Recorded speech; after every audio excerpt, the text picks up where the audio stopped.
Hello नमस्कार दोस्तों। इस वीडियो में डिस्कशन करेंगे सविनय अवज्ञा आंदोलन में महात्मा गांधी की क्या भूमिका थी। इस बात का विश्लेषण करना है जो कि उत्तर प्रदेश पीसीएस एग्ज़ाम में पूछा था। तो शुरुआत करें। सविनय अवज्ञा आंदोलन शब्द से ही जैसा पता चल रहा है कि अवज्ञा करना यानी कि मनाही करना, और मनाही किस तरीके से, सविनय यानी कि विनय के साथ। तो सविनय अवज्ञा आंदोलन के आरंभ होने से पूर्व देश भर में आर्थिक, राजनीतिक, सामाजिक वातावरण बहुत ही तनावपूर्ण हो चुका था।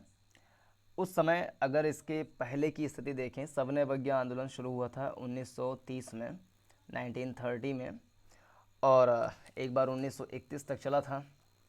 फिर उसको बंद किया गया, एक बार बंद किया गया था। फिर 1932 में दोबारा से चालू किया गया था। इस तरीके से दो बार में सविनय अवज्ञा चालू किया गया। जो पहली बार जब चालू किया गया तो सभी समूहों ने साथ दिया था, उसमें लगभग सभी समूहों ने साथ दिया था। लेकिन जब उसको स्थगित कर दिया गया, दोबारा से उसको चालू किए, तो कुछ ऐसे समूह जो पहले अच्छे से सक्रिय रूप से शामिल हुए थे, वो कह लें उनका उत्साह मंद पड़ गया था, इसलिए दोबारा से नहीं शामिल हुए थे। इस प्रकार से देखें तो दो चरण में जो है सविनय अवज्ञा आंदोलन को हम मान सकते हैं। उसके पहले की स्थिति क्या है, 1930 के पहले क्या है, अगर उसको हम थोड़ा सा एनालाइज करें तो 10 साल पहले अगर आ जाए हम, तो 1920 में, दिसंबर 1920 में, क्या दिसंबर 1920 में नागपुर अधिवेशन में एक संकल्प पारित किया गया कांग्रेस के द्वारा, जिसमें कहा गया हम असहयोग आंदोलन करेंगे। पास हो गया। 1 जनवरी 1921 से जो है असहयोग आंदोलन प्रारंभ भी हो गया था। उसमें विभिन्न समूहों ने बढ़िया से भाग लिया। लेकिन 5 मार्च 1922 को जो है चौरी चौरा कांड हो गया। और भी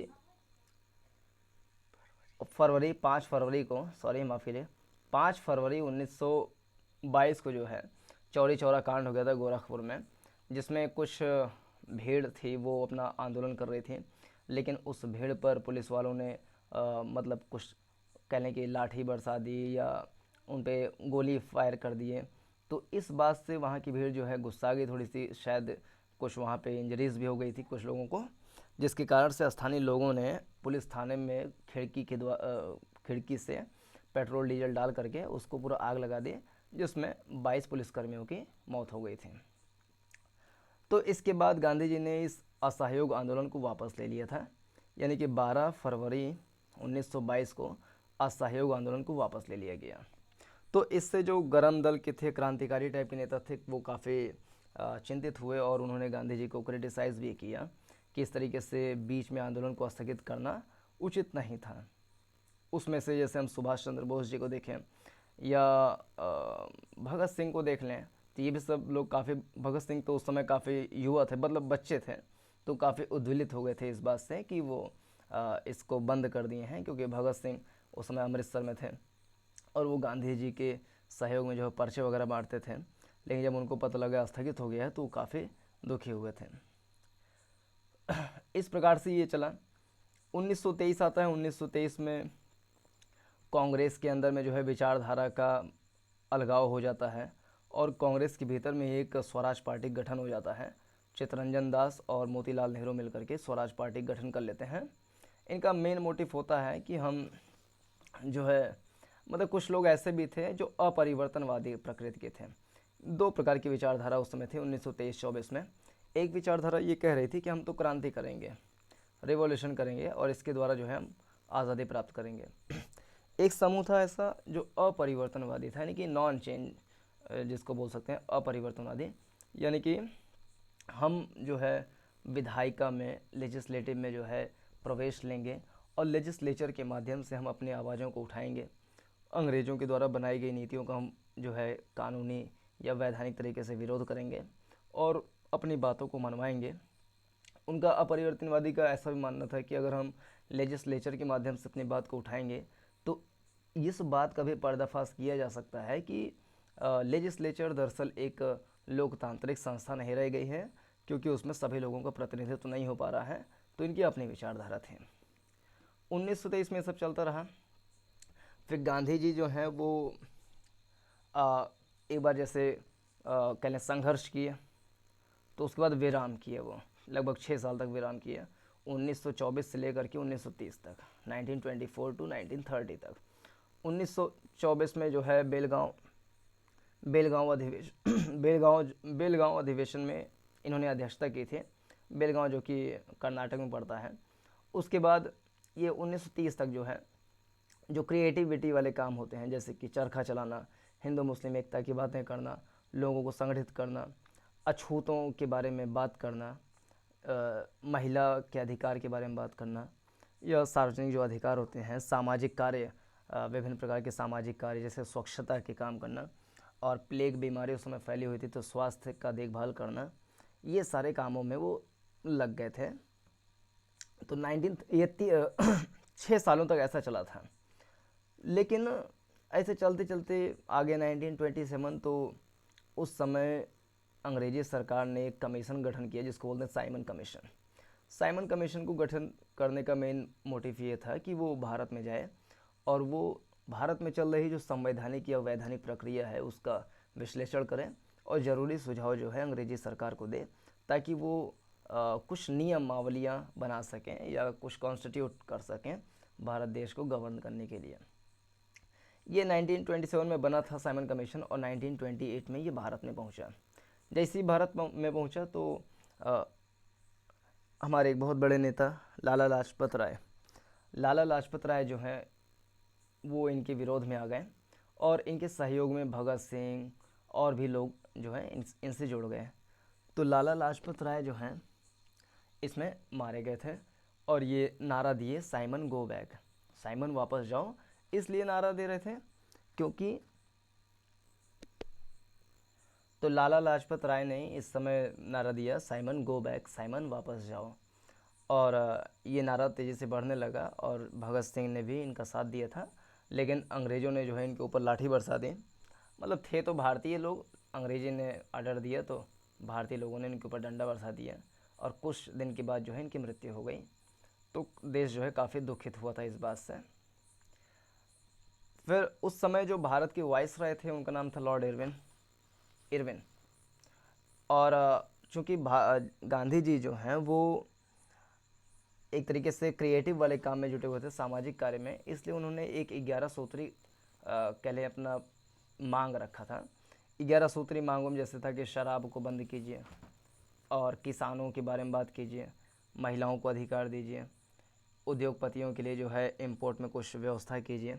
इस प्रकार से 11 मांगे थी। तो गांधी जी ने जो इरविन से 11 मांगे की थी, उसको हम यदि बिंदुवार तरीके से देखें तो उसमें से पहला था कि शराब पर जो है पूर्ण रूप से प्रतिबंध लगा दिया जाए।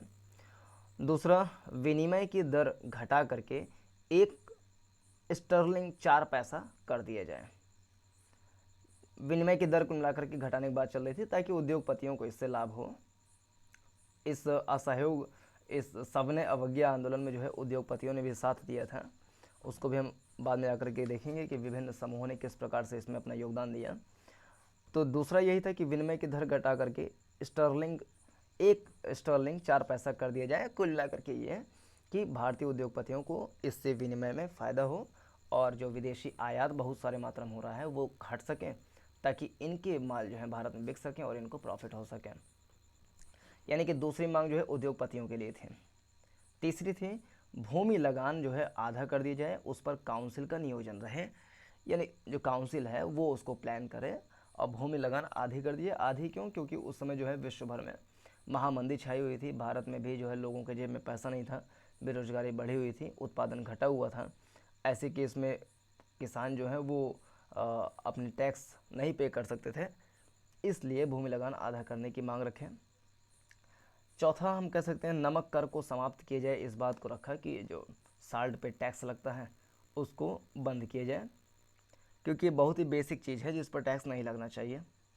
पाँचवीं, सेना संबंधी व्यय में कम से कम 50% की कमी की जाए, 50% का इसमें कटिंग की जाए, सेना पे कम खर्च किया जाए। छठा, बड़ी बड़ी सरकारी नौकरियों का वेतन आधा कर दिया गया। तो वेतन आधा कर दिया गया तो हो सकता है बढ़ाने के लिए वो कहे हों। तो छठा मांग था बड़ी बड़ी सरकारी नौकरियों का वेतन आधा कर दिया जाए, क्योंकि सरकारी नौकरियों को सारा अगर पैसा दे दिया जाएगा तो आम लोगों के जेब में कुछ जाएगा नहीं, तो इसलिए कहे होंगे कि वेतन ज़्यादा बढ़ गया है उनका। 7वां, विदेशी वस्त्रों के आयात पर निषेध कर लगे, निषेध कर लगे, कुल मिलाकर के विदेशी वस्तुएं भारत में कम आए। 8वां, भारतीय समुद्र तट यानी इंडियन कोस्ट लाइन केवल भारतीय जहाज़ों के लिए सुरक्षित रहें और इसके लिए कानून का निर्माण हो। 9वां, सभी राजनीतिक बंदियों को छोड़ दिया जाए, ये बहुत ही इंपॉर्टेंट पॉइंट था कि सभी जितने भी राजनीतिक बंदी थे उनको छोड़ दिया जाए जो जेल में बंद हैं। 10वां, गुप्तचर पुलिस हटा दिया जाए या उस पर जनता का नियंत्रण रहे, कुल मिलाकर के गुप्तचर पुलिस जो लगे हुए थे उसको हटा दिया जाए। 11वां, आत्मरक्षा के लिए हथियार की अनुमति दी जाए। तो ये 11 सूत्रीय मांग इसको कहा जाता है। गांधी जी जो कि इरविन को सौंपे थे, लेकिन इरविन जो है उसको बात को नहीं माने, इसलिए जो है बहुत ही विरोध एक प्रकार से देखने को मिला। और इरविन इस विरोध को कम करने के लिए कि इस समय गरम दल नरम दल सब एक ही विचारधारा वाली बात कर रहे हैं, तो इसलिए कुछ गोल मोल सा बात उनको बरगलाने के लिए कहे कि हम गोल में सम्मेलन करेंगे, उसमें आइए बैठिए, पूरा उसमें डिस्कशन किया जाएगा मुद्दों पर। और इरविन ने कहा 1929 में, बल्कि कहा कि एक काम करते हैं, आपको डोमिनियन स्टेटस का दर्जा दे देते हैं। तो जो नरम दल वाले थे जैसे गांधी जी थे, वो कहे ठीक है डोमिनियन स्टेटस को हम मान लेते हैं, लेकिन जो गरम दल वाले थे कहे नहीं, डोमिनियन स्टेटस को हम नहीं मानेंगे। और कुछ लोगों का ऐसा मानना है कि जवाहरलाल नेहरू जो हैं वो भी नहीं चाह रहे थे डोमिनियन स्टेटस, और सुभाष चंद्र बोस जी तो नहीं ये चाहते थे इस बात को। लेकिन अब जब डोमिनियन स्टेटस नहीं चाहते हैं, इरविन कह रहे हैं डोमिनियन स्टेटस देंगे, गांधी कह रहे हैं ठीक है, और सुभाष बाबू कह रहे हैं नहीं, पूरा चाहिए, कंप्लीट इंडिपेंडेंस चाहिए, पूर्ण स्वतंत्रता चाहिए। तो कांग्रेस में एक लाहौर अधिवेशन हुआ इन 1929 में जवाहरलाल नेहरू की अध्यक्षता में लाहौर में अधिवेशन किया गया, जिसका उद्देश्य था कि पूर्ण स्वराज की प्राप्ति करना। और यह अधिवेशन कब हुआ, तो 26 दिसंबर को हुआ था। और उनका कहना था कि हम 30 दिन के भीतर भीतर जो है स्वतंत्रता प्राप्त कर लेंगे, यानी कि अगले साल 26 जनवरी 1930 को भारत में पहला स्वतंत्रता दिवस मनाया गया था, 26 जनवरी 1930 को, क्योंकि इसी के 30 दिन पहले ही इस बात का प्रण लिया गया था कि हम इस दिन को जो है स्वतंत्रता प्राप्त कर लेंगे। हालांकि ये हो नहीं पाया था, लेकिन तब से 1930 से लेकर के 1950 तक, या कह लें 1947 तक, 26 जनवरी को ही हम आज़ादी दिवस मनाते हैं।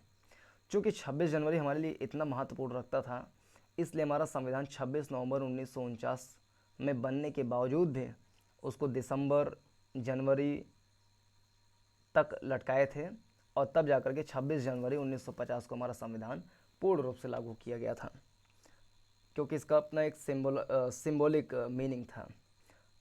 उसी तरीके से जैसे कि अमेरिका में सिंबॉलिक मीनिंग था 4 जुलाई को, वहाँ पे प्रण ले लिए थे कि हम 4 जुलाई 1975 को, 4 जुलाई 1975 को हम आज़ाद हो जाएंगे, अपने आप को आज़ाद हम मान लेंगे, सॉरी 1775 को आज़ाद हम मान लेंगे।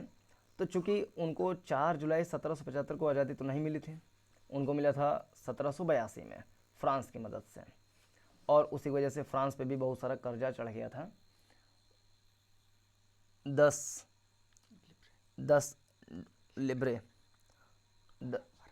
अरब लिब्रे का जो है फ्रांस के ऊपर भी कर्जा चढ़ गया था, क्योंकि ब्रिटेन को अमेरिका से भगाने के लिए उसने काफ़ी संघर्ष किया था। तो 4 जुलाई 1975 को स्वतंत्रता नहीं मिली, 82 को मिला था, लेकिन फिर भी आज भी अमेरिका में 4 जुलाई के दिन को स्वतंत्रता दिवस के रूप में मनाया जाता है। ये सिंबॉलिक होता है, ऐसे ही भारत में भी हुआ था। तो अभी तक हमने देखा कि 1930 में जो है ये हुआ, 1930 में 26 जनवरी 1930 के दिन ये काम किया गया, पहली स्वतंत्रता दिवस मनाया गया। तो लाहौर अधिवेशन में जो पारित किया गया था पूर्ण स्वराज की मांग, वो तो मिल नहीं पाया ठीक प्रकार से, लेकिन इन सब के बीच में इरविन जो है भारत में करीब करीब 1 लाख लोगों को जो है बंदी बना लिए। जवाहरलाल नेहरू, खान अब्दुल गफ्फार खान, इन सबको और प्रमुख नेताओं को जो है बंदी बना लिए थे, जेल में डाल दिए थे। तो गांधी जी कहे 11 सूत्री मांग हमारी पूरी नहीं की है, ऊपर से इन सबको बंद कर दिए। तो इरविन फिर से प्रस्ताव पेश किए कि चलो गोलमेज सम्मेलन करते हैं। तो पहला गोलमेज सम्मेलन मतलब रैमजे मैकडोनाल्ड जो है उधर से दबाव आया इंग्लैंड से कि भारत में इतना विद्रोह चल रहा है, कुछ करो। तो इरविन कहे कि गोलमेज सम्मेलन करते हैं। रैमजे मैकडोनाल्ड ने कहा कि किसी तरीके से मनाओ गांधी जी को। तो इरविन ने कहा कि गोलमेज सम्मेलन करो। लेकिन चूंकि इतना सारा ये सब हुआ था यहाँ पर, इसलिए गांधी जी ने पहले गोलमेज सम्मेलन जो कि 12 नवंबर 1930 को होना था, तो वो उसमें गए नहीं। पता है 26 जनवरी 1930 को मनाया गया पहला वाला। तो जनवरी के बाद नवंबर में हुआ था, 12 नवंबर 1930 को पहला गोलमेज सम्मेलन हुआ, जिसमें कांग्रेस ने और गांधी जी ने दोनों ने इस चीज़ का बहिष्कार कर दिया था। लेकिन दलितों की मांग को उठाने के लिए, दलितों के मुद्दे को उठाने के लिए अम्बेडकर जी उसमें गए थे। फिर से अगले साल ये सविनय अवज्ञा आंदोलन जो है इसी समय छेड़ दिए गांधी जी। और सविनय अवज्ञा आंदोलन छेड़ा कैसे? उसका एक बहुत बढ़िया जो 11 सूत्री मांग था, उसमें एक पॉइंट था नमक कर को समाप्त करना। और नमक एक ऐसा मुद्दा था जो हर एक व्यक्ति से रिलेट करता था। तो उन्होंने नमक का सहारा लिया और 12 मार्च 1930 को 12 मार्च 1930 को अपने 78 वॉलंटियर्स के साथ ये साबरमती आश्रम से निकले और करीब 240 किलोमीटर दक्षिण में दांडी का जो समुद्र तट था वहाँ पर गए। और रास्ते में बहुत सारी महिलाएं, बहुत सारे पुरुष जो हैं उनसे जुड़ते चले गए और काफिला बढ़ता गया। और 6 अप्रैल 1930 को जो है वो दांडी के तट पर पहुँचे और नमक बना करके नमक कानून को तोड़ दिया। क्योंकि उस समय ऐसा था कि कोई भी ऐसा नमक नहीं बना सकता, अंग्रेज नमक बनाएंगे वही बेचेंगे और बाकायदे उस पर टैक्स लेंगे। तो नमक कानून को तोड़ दिया और बड़ी सविनय के साथ उसको तोड़ा कि हम आपके इस कानून की अवज्ञा करते हैं। और वहाँ पे गांधी जी के जितने वॉलंटियर्स थे वो सब लाठी खाए थे, उनके खून बह रहा था, लेकिन फिर भी वो बाकायदे बारी बारी जाकर के नमक कानून को तोड़ते थे और लाठी खाते थे। तो इस प्रकार से 6 अप्रैल से जो है ये चालू हो गया अपना सविनय अवज्ञा आंदोलन। लेकिन 1931 में जब गोलमेज का द्वितीय सम्मेलन होना था तो गांधी जी को फिर से इनवाइट किया गया और इस बात को कहा गया कि चलिए आपकी कुछ मांगों को पूरा किया जाएगा, आप बैठिए तो एक बार। तो वो गए फिर। और इसी समय 1931 के समय में ही भगत सिंह, राजगुरु, सुखदेव, इनको जो है जेल में बंद किया गया था। तो राजनीतिक जो कैदी हैं उनको रिहा करने की मांग थी 11 सूत्री में। तो कहे कि चलिए ठीक है, हम 11 सूत्री मांगों को मनवाने के लिए जो है चले ही जाते हैं, क्योंकि रैमजे मैकडोनाल्ड का दबाव जो है इरविन के ऊपर ज़्यादा ही पड़ रहा था। तो इरविन किसी तरीके से उनको मना लिए और वो दूसरे वाले गोलमेज सम्मेलन में लंदन चले भी गए। 11 सूत्री में एक तो था राजनीतिक कैदियों को रिहा करना, तो उसमें से उसको माना गया। लेकिन कुछ राजनीतिक जो कैदी हैं उनको नहीं छोड़ा गया, जो बहुत ही महत्वपूर्ण थे, जैसे कि खान अब्दुल गफ्फार खान, जवाहरलाल नेहरू, इन सबको नहीं छोड़ा गया था। तो जब वो भारत फिर से आए तो देखे कि हमारे सारे मांगों को पूरा नहीं किया गया है।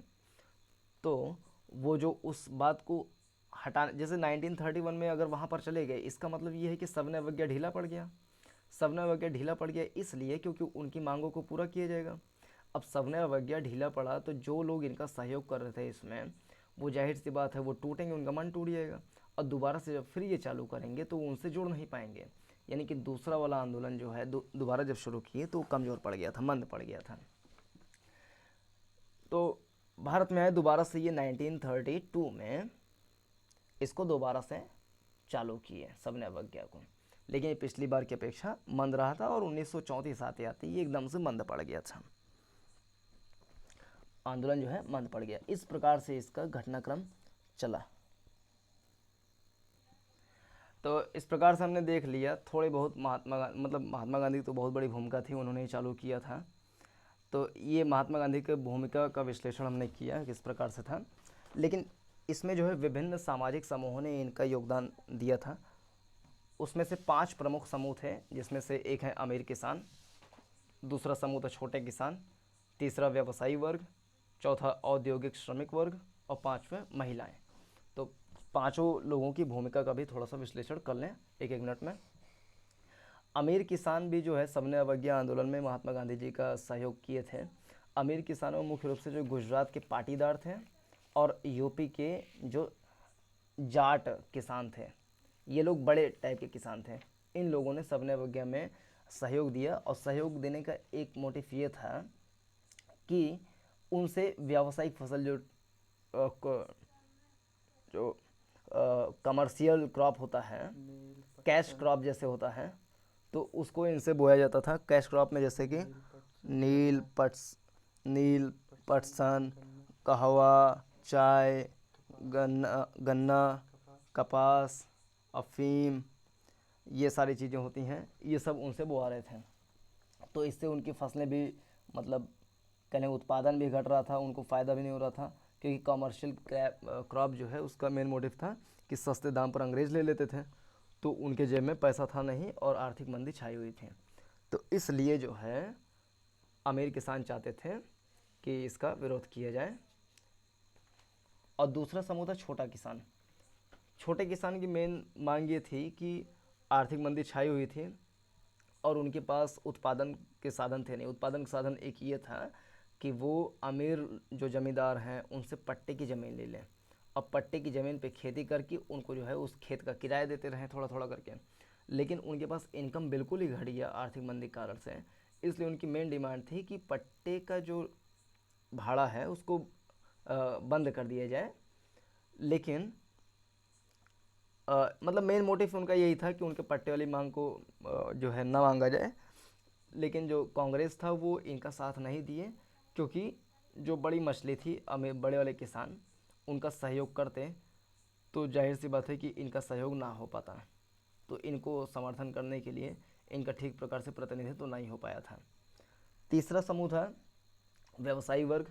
व्यवसायी वर्ग की मेन मांग ये थी कि इंग्लैंड से बहुत सारा माल यहाँ पर आकर के डंप कर दिया जाता है, जिससे उनकी वस्तुएं यहाँ पर बिक नहीं रही या बहुत कम दाम पर बिक रही हैं।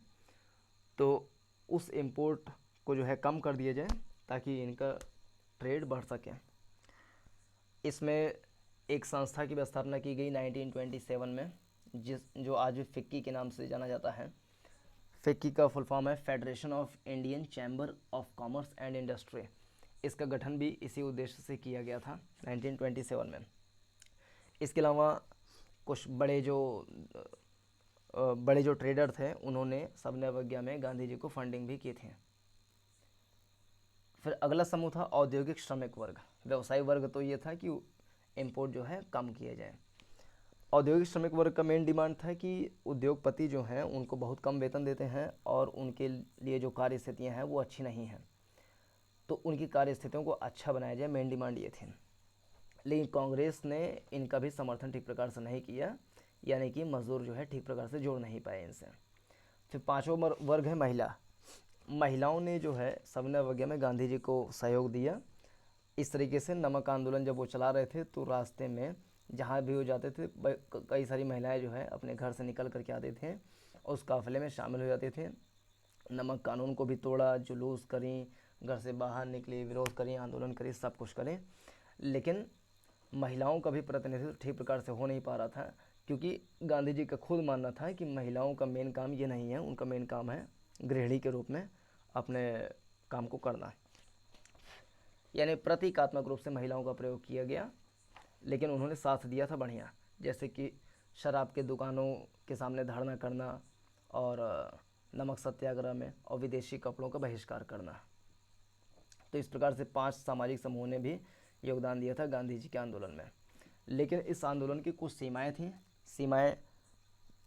सीमाएं 2 थीं। एक था अछूत वर्ग था, जिसको अछूत माना जाता था, तो वो इस आंदोलन में जो है ठीक प्रकार से शामिल नहीं हो पाए, क्योंकि उस समय क्लैशेस जो हैं गांधी जी और अंबेडकर जी के बीच में भी चल रहा था इस बात को लेकर के कि अछूतों का विकास कैसे किया जाए। गांधी जी का अछूतों के विकास के लिए नज़रिया दूसरा था, अंबेडकर का दूसरा था।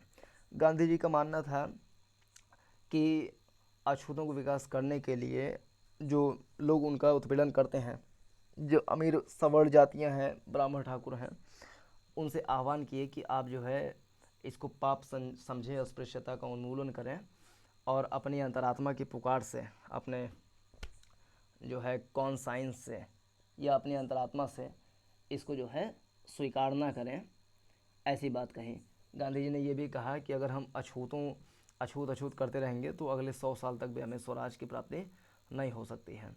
इसके अलावा अछूत इसलिए भी लोग समझे जाते थे कि ये कुछ ऐसा काम करते थे जिसको ऊंची जातियाँ जो है अच्छा नहीं मानती थी, यानी हीन दृष्टि से देखती थी, जैसे कि मैला उठाना या साफ़ सफाई करना या मरे हुए जानवर को फेंकना बाहर ले जा करके। तो उन्होंने उनके लिए भी ऐसा किया कि उनके काम को प्रतिष्ठा मिल सके, सम्मान मिल सके, इसके लिए उन्होंने खुद भी शौचालय वगैरह साफ़ किए। गांधी जी मानते थे कि अछूत भगवान की संतान है। हाँ, गांधी जी ने यह भी कहा कि जो अछूत कहे जाते हैं उनको हरिजन कह करके संबोधित किया था।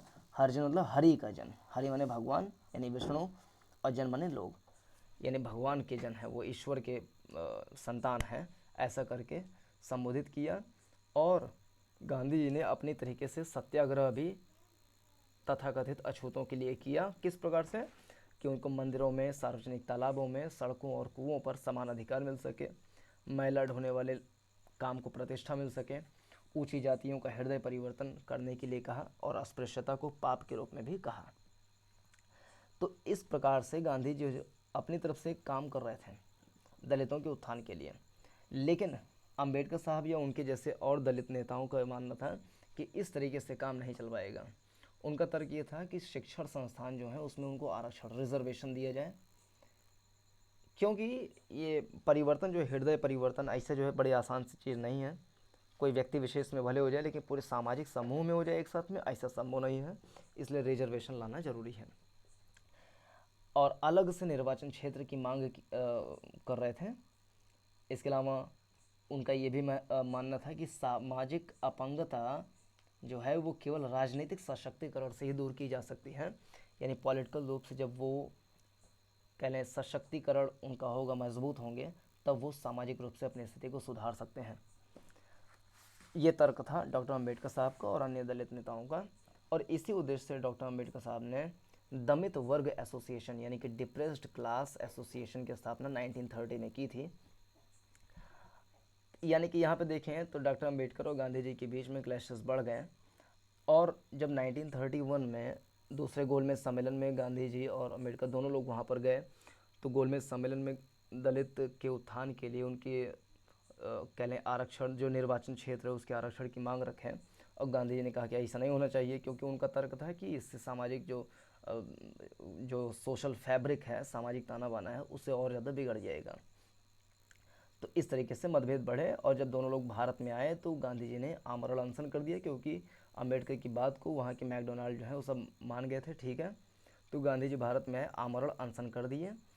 तो अम्बेडकर साहब उनके पास गए, उनसे रिक्वेस्ट किया, वो नहीं माने। तो लास्ट में जाकर के 1932 में पूना में, जो आज का पुणे है, वहाँ पर एक समझौता हुआ जिसको बोलते हैं पूना पैक्ट।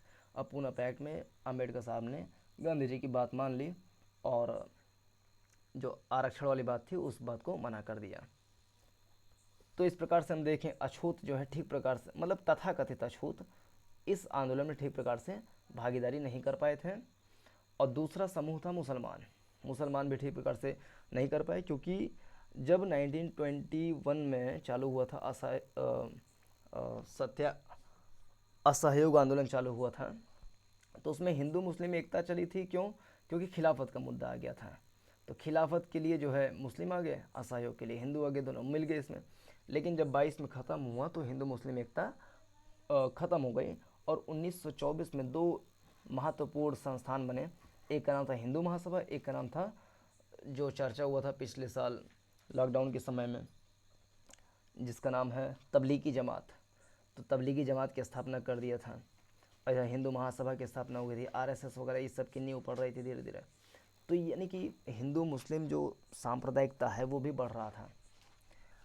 और इस बात को देखते हुए अंग्रेज भारतीय मुसलमान इस बात का सशंकित थे कि हिंदुओं की आबादी ज़्यादा है और आज़ादी के बाद कहीं ऐसा ना हो कि हिंदू उनके संस्कृति पर हावी हो जाएं और उनके संस्कृति का मतलब नाश हो जाए, विनाश ना हो जाए।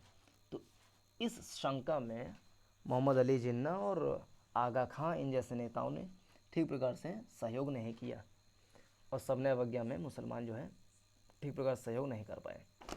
तो सीमाएं इसकी रही थी। सीमाओं में पहला था अछूत वर्गों का ठीक प्रकार से साथ न मिलना, मुसलमानों का साथ न मिलना, महिलाओं का साथ मिलना लेकिन ठीक प्रकार से नहीं, मजदूर वर्ग का साथ मिलना लेकिन ठीक प्रकार से नहीं, छोटे किसानों का साथ मिलना लेकिन ठीक प्रकार से नहीं।